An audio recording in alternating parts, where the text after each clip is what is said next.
जी अस्सलाम वालेकुम and good morning everyone. I am Laeeq Khan Niazi, I am your host for this podcast. आज हम और मेरे साथ हैं डॉक्टर अब्का डॉक्टर जावेद। का Javed. Thank you so much ma'am. आज हम आपको बहुत ही डिमांडिंग और इंटरेस्टिंग टॉपिक के बारे में बताने वाले हैं, जो कि हमें फेसबुक के ऊपर सबसे ज़्यादा क्वेश्चंस आते हैं, स्टूडेंट्स से पूछते हैं और काफ़ी सारी कन्फ्यूजन हैं। तो इन तमाम कन्फ्यूजन को दूर करने के लिए आज हमारे साथ तशरीफ रखते हैं mister Mohammad Asif Ali, deputy registrar student section. Sir thank you so much for your thank you. Time. Thank you. Sir मैं स्टार्ट करूंगा। आप सबसे पहले छोटा सा हमें इंट्रोडक्शन करवा दें स्टूडेंट सेक्शन का, कि स्टूडेंट सेक्शन का क्या रोल है यूईटी के अंदर। स्टूडेंट सेक्शन बेसिकली जो डॉक्यूमेंट्स आप सबमिट कराते हैं एडमिशन के वो रिसीव करता है, स्टूडेंट्स को रजिस्टर करता है, वो डॉक्यूमेंट्स की वेरिफिकेशन करवाता है और उसके बाद बच्चों को हम डिपार्टमेंट्स में भेज देते हैं। Perfect, thank you so much sir. अच्छा, इसमें ये है कि जितने भी ऑडियंस हमें आज लाइव सुन रही है, अगर आपको कोई भी क्वेश्चन है कैटेगरीज के बारे में, जे कि अगर आप प्रॉस्पेक्टस को देखते हैं तो उसमें डिफरेंट कैटेगरीज की लिस्ट आपको मिलती है, जिसमें A1 कैटेगरी है, A2 है और इसके अलावा एक लंबी लिस्ट है। उसके बारे में जानना चाहते हैं, या जो लोग सिंध, खैबर पख्तूनख्वा, बलोचिस्तान, गिलगित बल्तिस्तान या जो है हमारा ऑक्युपाइड कश्मीर है, या इन इलाकों से बिलोंग करते हैं और वो यूटी लाहौर में इंटरेस्टेड हैं, तो उनका क्या प्रोसीजर होगा एडमिशन्स के लिए, क्योंकि उनके लिए रिजर्व सीट्स हैं यूटी के अंदर, तो वो रिजर्व सीट्स को कैसे ऑब्टेन कर सकते हैं। तो उसके रिलेटेड कोई भी क्वेश्चन हो तो आप हमसे पूछ सकते हैं, और जो हमारे साथ आज गेस्ट हैं वो भी बताएंगे उसका प्रोसेस क्या होता है। तो सर सबसे पहले तो आप थोड़ा सा हमें कुछ जो कैटेगरीज हैं एडमिशन की, उनके बारे में बता दें कि कौन कौन सी कैटेगरीज जो हैं इस टाइम यूटी के अंदर अवेलेबल हैं। जैसा कि आपके पहले मालूम है कि A1 A2 तो हम ओपन मेरिट पंजाब कहते हैं, तो उसके ऊपर आप ओपन मेरिट पे आप अप्लाई करते हैं, उसके लिए पंजाब का डोमिसाइल रिक्वायर्ड होता है। जबकि इसके अलावा जो फॉर एग्जांपल बी कैटेगरी है वो सिंध की है, इसी तरह सी कैटेगरी है वो बलूचिस्तान की है, KPK की है डी कैटेगरी। इसी तरह ये प्रोस्पेक्टस में अगर आप देखें तो हर कैटेगरी की डिटेल दी, हम्म। और आपको जो हर प्रोविंस में एक हायर एजुकेशन डिपार्टमेंट है गवर्नमेंट का, वो उसको डील कर रहा होता है। फॉर एग्ज़ाम्पल अगर आप सिंध की बात करें तो सिंध में जो बी कैटेगरी है हमारी, उसमें टोटल 10 सीट्स हैं यूईटी में जो ठीक है। रिजर्व है। उसके लिए आपको 5 सीट्स जो हैं वो सिंध गवर्नमेंट के पास हैं, हम्म। और 3 सीट्स हैं वो जामशोरों के पास हैं, मेहरान यूनिवर्सिटी जामशोरों, और 2 NED के पास हैं। अच्छा। तो आपको इसी तरह जो जिस इदारे के पास वो सीट है वो वहाँ से आपको नॉमिनेशन लेनी होती है, वहाँ पे आप अप्लाई करते हैं, अच्छा। उनका टेस्ट देते हैं, और उसके बाद फिर आप यूईटी लाहौर में जब वो मेरिट आपका कैलकुलेट करके एक लिस्ट बना लेते हैं, और वो उस इदारे को, फॉर एग्जांपल यूईटी लाहौर है, यूईटी टेक्सला है, हर इदारे को वो रवाना करते हैं। हम्म। उसके बाद हम वो उनका मेरिट वगैरह चेक करके अपने इंस्टीट्यूशन के मेरिट पॉलिसीज़ के मुताबिक उन्हें एडमिशन देते हैं। अच्छा सर, इसमें जिस तरह अभी आपने बताया कि अब आपने बोला कि कुछ सीट्स हैं जो कि उनकी गवर्नमेंट के पास हैं, तो जो गवर्नमेंट के पास सीट्स हैं वहाँ पे क्या प्रोसीजर होता है मोस्टली, कि स्टूडेंट्स जाके किसको डॉक्यूमेंट देते हैं, किस इदारे को डॉक्यूमेंट जमा करवाते हैं। वो इदारा एक अखबार में इश्तहार देता है कि हमारे पास ये सीटें अवेलेबल ठीक हैं, है। पंजाब की हैं, या हमारा यहाँ पे भी इसी तरह हम लोग भी यही करते हैं। और वो अच्छा। जो प्रोविंशियल गवर्नमेंट है, या वो जो इदारा है हायर एजुकेशन डिपार्टमेंट है, वो अप्लाई ऐड देता है, बच्चों से एप्लीकेशंस कॉल की जाती हैं, और वो फिर उनकी शॉर्ट लिस्टिंग करके एंट्री टेस्ट वगैरह लेके अच्छा। मेरिट बना के फिर वो हमें फॉरवर्ड तो करते सर इनका कोई एक स्पेशल क्राइटेरिया होता है कि इनकी डेडलाइन क्या होती है? लाइक हमारी यूईटी के एडमिशन की डेडलाइन 11 जुलाई है, तो हैं। नॉमिनेशन से जो स्टूडेंट्स आते हैं वो किस डेट तक आते हैं और बाकी यूनिवर्सिटीज उसको कैसे टैकल करती हैं? हमने अभी जो इनको सारी नॉमिनेटिंग एजेंसीज को लेटर्स लिखे हैं कि हमें 15 अगस्त 2025 तक हम्म, नॉमिनेशंस फाइनल करके हमें भेजो। ठीक है। तो सर इसमें अब जो जैसे आपने बताया कि जैसे एनईडी कराची है या यूनिवर्सिटीज़ के पास अपनी सीट्स हैं जो कि हमने उनको बताई हुई है कि आपके पास इतनी सीट्स हैं, आपने इतनी सीट्स के अगेंस्ट हमें जो है लिस्ट भेजनी है, तो इसका कोई ऐसा डॉक्यूमेंट भी है जो हमारी वेबसाइट पे अवेलेबल है जो स्टूडेंट को फिल करके करना पड़ता है, या वो सारा प्रोसेस वो यूनिवर्सिटी खुद बताती है और बच्चे उस प्रोसेस में जाके यूनिवर्सिटी के थ्रू ही जाते हैं? बच्चे वहाँ रेस्पेक्टिव गवर्नमेंट के पास ही जाते हैं, अच्छा, क्योंकि ऐड उन्होंने देना। ऐड उन्होंने ठीक है। देना है। हमारे पास तो ये सीटें मौजूद हैं और अभी से नहीं है, वो साल हर साल से एक साल। उनसे हम्म, प्रोविंशियल गवर्नमेंट के साथ एग्रीमेंट, अच्छा, और उसके तहत ये सारा कुछ हो रहा होता ओके, स्टूडेंट सेम वैसे ही अप्लाई करते हैं जैसे यूईटी के लिए अप्लाई करते हैं, कि उन्हें पता होगा कि इतनी नंबर ऑफ सीट्स हैं और ये डिपार्टमेंट है, तो वो अपने रिस्पेक्टिव इंस्टीट्यूट में जाएंगे, जैसे आपने बताया कि वो अपनी प्रोविंशियल गवर्नमेंट के पास जाएंगे या फिर मेहरान यूनिवर्सिटी है एनईडी के पास जाएंगे, वहां पे जाके वो कंफर्म करेंगे कि कौन से डिसिप्लिन में सीट्स अवेलेबल हैं, जी। फिर वो वहां पे डायरेक्टली अप्लाई करेंगे। बल्कि आई थिंक इसमें तो सीट एलोकेशन टेबल के अंदर हमने मेंशन किया हुआ ये है। हमारे प्रोस्पेक्टस में भी अवेलेबल Available है, है ये ये। हर साल ये प्रिंट होता है। ओके, और अगर बच्चों की क्यूरीज हमारे पास आती हैं जैसे ईमेल्स के थ्रू, तो हम उन्हें गाइड भी करते हैं Perfect. प्रॉपरली।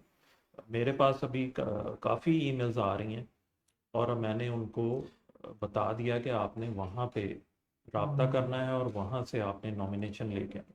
ठीक है। तो हमारे इधर कोई स्पेशल डॉक्यूमेंट्स भी होते हैं जो इस तरह के स्टूडेंट्स को सबमिट करवाने पड़ते हैं, जिससे हमें पता चलता है कि ये नॉमिनेशन के थ्रू आ रहे हैं? वो आई थिंक उधर इदारे में उधर से ही सारे आ जाते हाँ, हैं। वो हमें पता है कि किस इदारे ने वो लेटर लिखे, अच्छा, ओके, और वो लेटर जब वो बच्चा लेके आता है उसका मेरिट कैलकुलेट अक्सर ये होता है कि वो बच्चा नॉट एलिजिबल होता है या हमारे क्राइटेरिया के मुताबिक वो नहीं आ रहा होता, तो फिर हम उन्हें बता देते हैं कि ये बच्चा नॉट एलिजिबल है, इसकी जगह कोई नई नॉमिनेशन। नई नॉमिनेशन। ओके, तो वैसे अगर आप प्रोस्पेक्टस देखना चाहें तो हमारी वेबसाइट विजिट करें admission.uit.edu.pk, जिसके ऊपर प्रोस्पेक्टस अवेलेबल है। प्रोस्पेक्टस के अंदर आप सीट एलोकेशन टेबल में जाएंगे, वहां पे आप देख सकते हैं कि नॉमिनेशन की जो सीट है, जैसे डिफरेंट प्रोविंसेस की जो सीट्स हैं, उनकी कौन कौन सी इंजीनियरिंग डिसिप्लिन के अंदर जो है ना वो सीट्स रिजर्व हैं, जिनको वो यूज करके उनमें एडमिशन ले सकते हैं। इसके अलावा एक और कैटेगरी भी एग्जिस्ट करती है यूटी में, जिसको हम बोलते हैं एपी ऑल पाकिस्तान कैटेगरी, जिसमें आप ओपन मेरिट के थ्रू हमारी वेबसाइट के ऊपर ही अप्लाई करते हैं, जिसमें आपको कोई और नॉमिनेशन की जरूरत नहीं जरूरत होती। नहीं ये है बेसिकली हमने इन्हीं स्टूडेंट्स के लिए किया था जी। जो नॉमिनेशंस के थ्रू आ रहे थे, लेकिन क्योंकि नॉमिनेशंस भी एक लिमिटेड सीट होती है, तो जब हमने ऑल पाकिस्तान की कैटेगरी अनाउंस की है, हमारे पास रिक्वायरमेंट ज्यादा आ रही थी बाकी प्रोविंसेस से, तो इसलिए हमने कुछ ऐसे प्रोग्राम्स हैं जिसमें हमने ऑल पाकिस्तान की कैटेगरी को मेक श्योर किया है।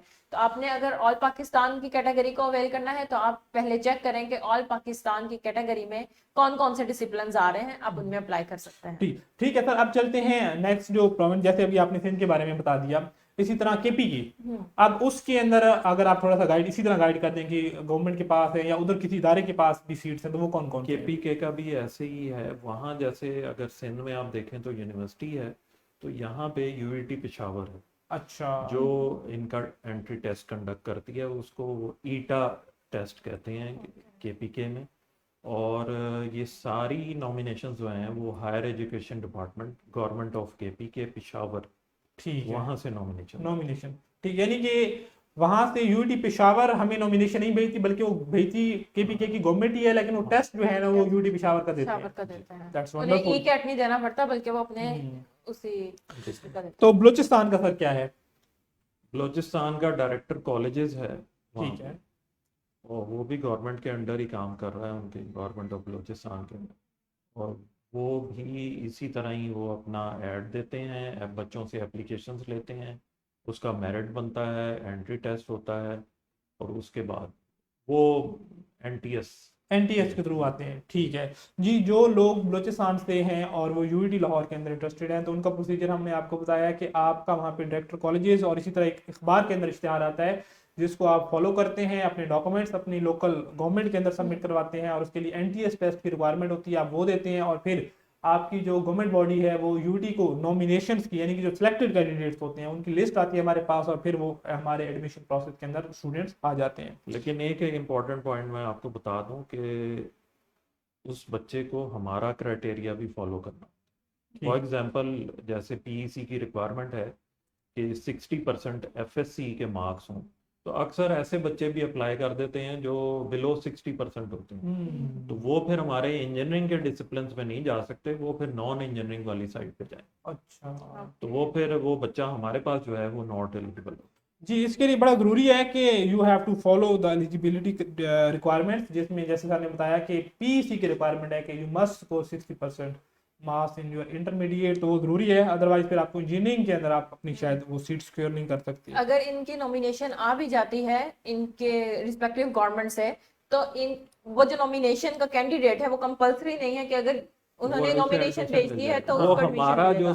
स्क्रूटनी का प्रोसेस है वो सेपरेट है, उसका डोमिसाइल वहाँ का होना चाहिए, उसके मार्क्स बिलो 60 नहीं होने चाहिए। लाइक वो engineering यूईटी का बेसिक क्राइटेरिया अगर मीट करते होंगे देन हम उस हाँ नॉमिनेशन को कंसीडर करेंगे, जी, अदरवाइज हम उस कैंडिडेट को रिजेक्ट कर सकते हैं। हाँ उसकी जगह पे हम फिर हम ऑल्टरनेट new alternate- नई nomination. Okay sir, Gilgit Baltistan का क्या क्राइटेरिया है? गिलगित का भी इसी तरह ही है कि उधर कौन सा टेस्ट होता है जो स्टूडेंट्स को देना होता है? वो हमारा टेस्ट ही देता अच्छा, उनको यूटी का टेस्ट देना उनको पड़ता यूईटी है। का टेस्ट देना होता है गिलगित बल्तिस्तान। ठीक है। अच्छा सर, इन जो नॉमिनेशन के थ्रू लोग आते हैं, इनकी यूनिवर्सिटी के अंदर फीस होती है वैसे, या है। फीस? इसकी फीस वही होती है जो हमारी A1, अच्छा, हमारी A1 की जो A1 फीस होती क्योंकि category। वहाँ का ओपन मेरिट है, मेरिट वो है। हमारे यहाँ भी ओपन मेरिट है। ठीक है। ठीक है। ऐसे जीबी के अलावा सर भी हमारे पास कुछ ऐसी हैं आर्मी नेवी एयरफोर्स, इसी तरह से फॉर एग्जांपल अगर आप आर्मी को कहें तो आर्मी की नॉमिनेशन GHQ से आती है, जीएचयू से आती है आर्मी की। वो भी अपना एड और वो एक सर्कुलेट करते हैं, और वो जो अपने ऑफिसर्स हैं और जो उनके अच्छा, ये आर्मी, नेवी और जो हमारे पास है एयरफोर्स, इन तमाम की नॉमिनेशन जो है ना वो आर्मी की GHQ से, ठीक है। एयरफोर्स की एयर हेडक्वार्टर से, ठीक है। और नेवी की नेवल हेडक्वार्टर। ठीक है, तो इनकी Okay. कैटेगरीज भी ऑलरेडी मेंशन है। इनकी मेंशन है prospectus प्रोस्पेक्टस में में, है। ये डिटेल्स बड़ा में जरूरी mention है इस चीज को समझना स्टूडेंट्स के लिए, क्योंकि हमसे पूछते हैं कि अब हमारी कोटा तो है तो हम इसको अप्लाई कैसे करें। इवन कि अक्सर स्टूडेंट तो ऑनलाइन फीस पे करके अप्लाई करने की कोशिश कर रहे होते हैं, क्योंकि उन्हें हालांकि पता आप नहीं है कि उन्होंने अपने कोटे को अवेल कहाँ अवेल से कैसे करना है। करें। अच्छा सर, इसके अलावा भी काफ़ी सारी सीट्स हैं, जिसमें कुछ हैं नॉन मुस्लिम की हैं कैटेगरी है इसमें, और भी हैं कैटेगरी जो आप बताना चाहें बड़ी ज़रूरी हैं, तो वो ज़रा थोड़ा सा उनमें मेंशन कर दें। उसमें उसके अलावा DG खान है, हाँ, फाटा है, फाटा, और ये राजनपुर है, राजनपुर। उनका भी राजनपुर का और ये जो है ना वो DG खान का, उनका ये है कि वो अपने DCO को अप्लाई करते हैं। ओके। ओके। राजनपुर का राजनपुर के DCO के पास, और DG खान का DG। ठीक है। और लैया की और वो भी टेस्ट कौन सा देते हैं? लैया वाला नहीं है, सिर्फ ये जो ट्राइबल एरिया वाले बच्चे ठीक है। हैं, वहाँ के ट्राइबल एरिया के जिनका डोमिसाइल, ठीक है। वो वहाँ पे DCO के पास अप्लाई करें, और वो नाम अपनी वो लिस्ट बना के मेरिट कैलकुलेट करके वो लिस्ट हमारे पास आता सर उनका टेस्ट कौन सा होता है इसके लिए? है। टेस्ट यूटी वाला ही होता यूईटी का ही अच्छा। टेस्ट होता है। ठीक है जी, जो है ना ट्राइबल एरिया से बिलोंग करते हैं वो यूटी का ही टेस्ट देंगे, और उनकी जो नॉमिनेशन है उनके जो रिस्पेक्टिव DCO ऑफिस हैं उसमें से आएंगी, तो आपने उसी को ही फॉलो करना है, आपने ऑनलाइन हमारे पोर्टल पे अप्लाई नहीं करना अगर आप इन सीट्स को अवेल करना चाहते हैं तो। और सर फाटा का क्या क्राइटेरिया होता है? है। फाटा का भी इसी तरह ही है कि वो वो यूईटी का ही टेस्ट देते हैं, ईकेट? जी, और फिर उनकी ईटा भी है उनका। ओके, उनके पास चॉइस है, दोनों में से कोई भी दे सकते हैं। जी, तो फाटा की जो है वो, अच्छा इसमें सर एक और भी चीज़ है, कुछ कहते हैं कि कुछ ऐसे जिसमें हैं जिनकी फीस नहीं है, जैसे स्टूडेंट्स आते हैं वो कहते हैं कि वो उनकी गवर्नमेंट की तरफ से हमें रिक्वेस्ट आई हुई है, फॉर एग्जांपल फाटा की और बलूचिस्तान गवर्नमेंट से रिक्वेस्ट आती है कि जी इनकी जो फीस है वो इतने अरसे के लिए माफ, अच्छा, तो वो उनकी फी गवर्नमेंट उन्हें दे रही होती है? या हम ही नहीं लेते? वो हम लोग नहीं ले रहे होते, अच्छा, लेकिन हमें वहां से कोई फंडिंग नहीं है इसकी।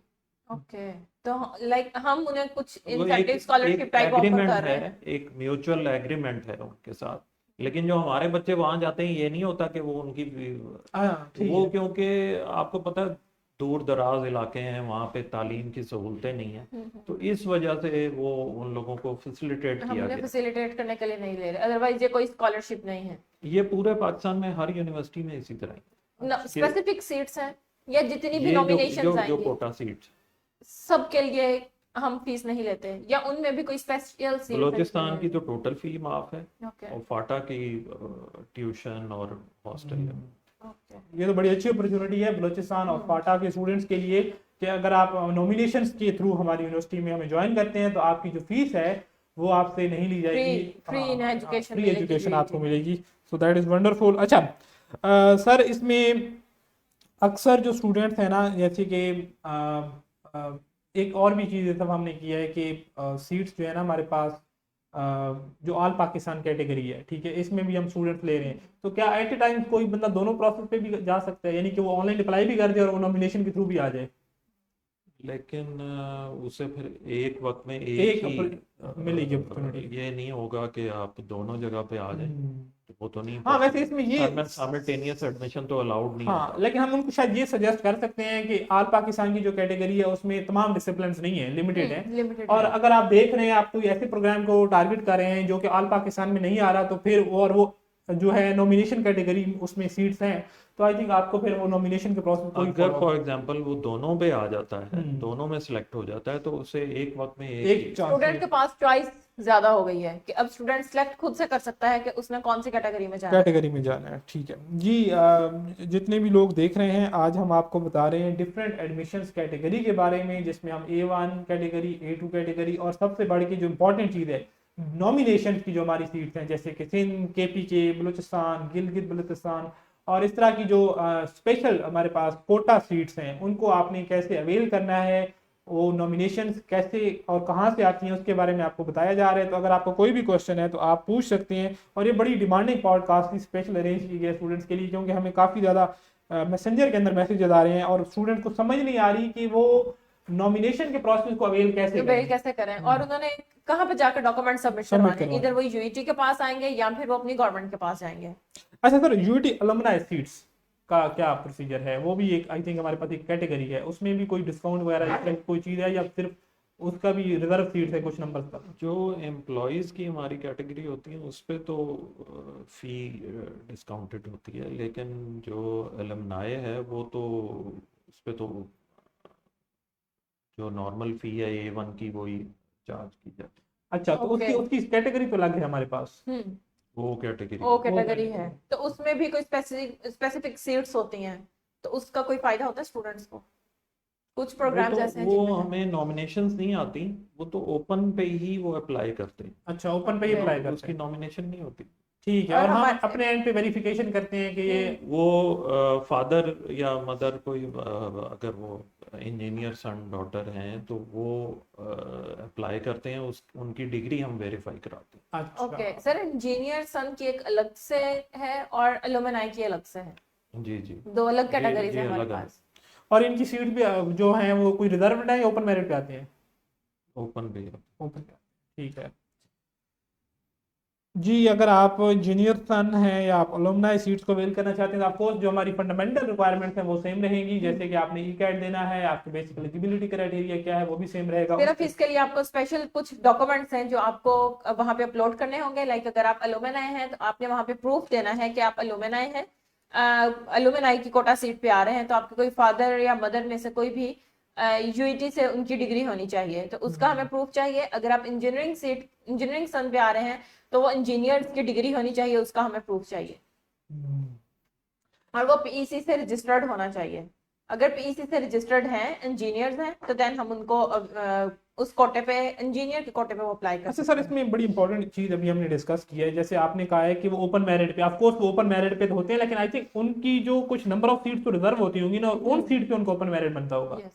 अदरवाइज तो वो A1 पे ही आ जाए, उनको फिर अलग से इंजीनियर।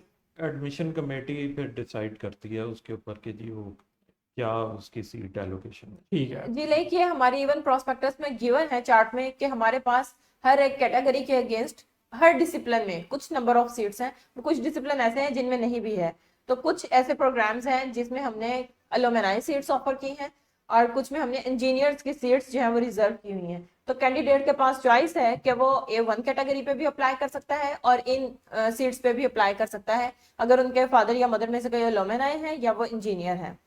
तो उनके पास वही है कि चॉइसेस ज्यादा हो जाएंगी। अगर किसी कम स्टूडेंट्स ने अप्लाई किया है लुमेनाई के कोटे पे और वहां पे एक सीट है तो उनके चांसेस ज्यादा होते अच्छा हैं। सर, एक क्वेश्चन आया है कि अगर हम ओरिजिनल डॉक्यूमेंट जमा करवा देते हैं एडमिशन के टाइम और बाद में हमने किसी और टेस्ट देना है, या जैसे आर्मी के अंदर वो उनको अप्लाई करते हैं तो उनको जाना होता है तो ओरिजिनल डॉक्यूमेंट्स चाहिए होते हैं, तो वो कह रहे हैं कि ये डॉक्यूमेंट्स आप हमें दे वो देंगे हम वापस? अलाउ कर देते हैं, एक डॉक्यूमेंट हम अपने पास रखते हैं ठीक है, एज ए गारंटी।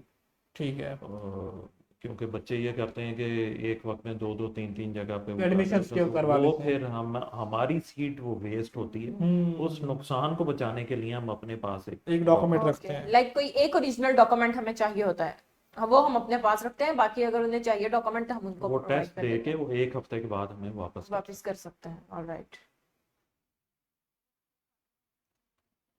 जी, आप अब्दुल कुदूस ने जो क्वेश्चन पूछे, बिल्कुल जब आपका पहली लिस्ट में नाम आएगा तो आपने फीस जमा करा के अपना नाम की उसको सीट को रिजर्व करवाना होगा, तभी आपका नाम नेक्स्ट मेरिट लिस्ट में कंसीडर होगा। अगर आप फीस जमा नहीं कराएंगे तो आपका नेम हमारी लिस्ट सिस्टम से निकाल दिया जाएगा, और अगर आपका मेरिट किसी और डिपार्टमेंट में किसी और प्रोग्राम में बनेगा भी सही तो आपको हमारा सॉफ्टवेयर उसको कंसीडर नहीं करेगा, और ये सॉफ्टवेयर के अंदर ये सारी चीज़ें जो है वो ऑलरेडी डिफाइंड है, तो इस पर आपको अपॉर्चुनिटी नहीं मिलेगी।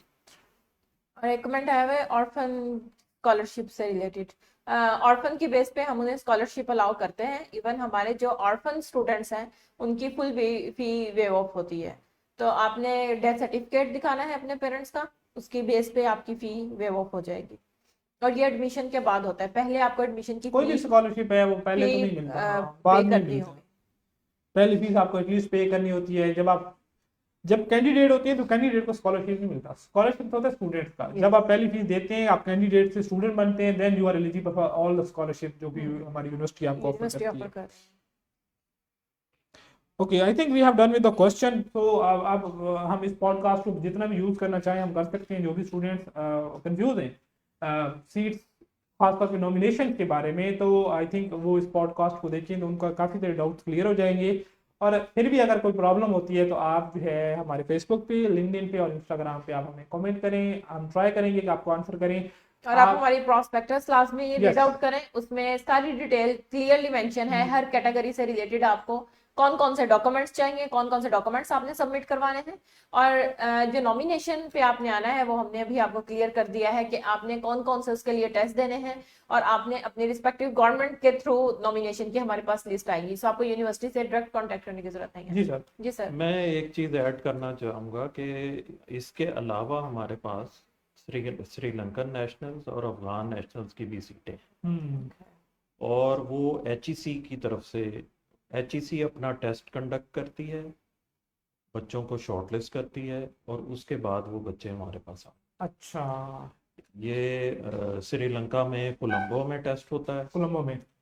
और वो हमारी जो एम्बेसी है वहाँ पे वो सपोर्ट करती है उन्हें, और हमारा हायर एजुकेशन डिपार्टमेंट वहाँ जाके टेस्ट लेता है हर साल। और हर साल बच्चे श्रीलंकन नेशनल्स जो हैं हमारे पास आते हैं, और ये fully funded scholarship. Okay, so let me I और थिंक और ये अफगान नेशनल्स का भी इसी तरह ही है कि वो अफगानिस्तान से उनकी नॉमिनेशंस आ रही हैं, और श्रीलंकन नेशनल्स की Sri Lanka. wonderful. Okay, so we have reserved seats for Afghan and Sri Lankan nationals. So if you are from Afghanistan, so you can appear in our HEC test, right? Yeah. And if you are Sri Lankan, so you can appear in our HEC test. So for Sri Lanka, that test will be conducted in Colombo. Colombo. Okay, so if you are interested in our international seats, so you can avail this opportunity. So our HEC, Higher Education Commission of Pakistan, basically conducts this test. So you can just appear in the test and you can apply in the university. So you have reserved seats and we have scholarships for those students, right? And it's fully funded. Fully funded scholarship. So wonderful Free of, opportunity. including boarding lodges और air ticket, सारा कुछ उसमें include Okay, है। so you will get the air tickets. तो ये UET पे करती है या उनकी अपनी गवर्नमेंट ये accommodate हमारी करती है? गवर्नमेंट है। Okay, so हमारी गवर्नमेंट दे रही होती है। government of Pakistan. पाकिस्तान काफी HEC फैसिलिटेट कर रही है। में वो करते हैं। Okay, Okay. okay, wonderful. So well, so this is I think a wonderful opportunity for our international students. So you will avail everything, like even that air tickets and full funded scholarships. So just you need to appear in our Higher Education Commission test.